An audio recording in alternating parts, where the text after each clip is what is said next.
In this video you will learn how to add your webcam to your PS5, get a compatible webcam, use your PlayStation HD camera or a supported USB camera, or the working PS5. Connect your webcam to your PS5.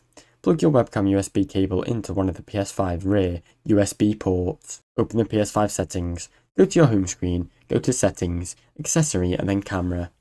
Adjust your camera placement, position your webcam above or near your TV or monitor, then adjust the angles for a clear capture. Test and configure your camera. Use the preview option in your settings to check your video quality, adjust your background and zoom if you need to. Enable webcam for streaming. When live streaming on Twitch or YouTube from your PS5, select the camera option to show your face on stream. Now you know how to add a webcam to your PS5.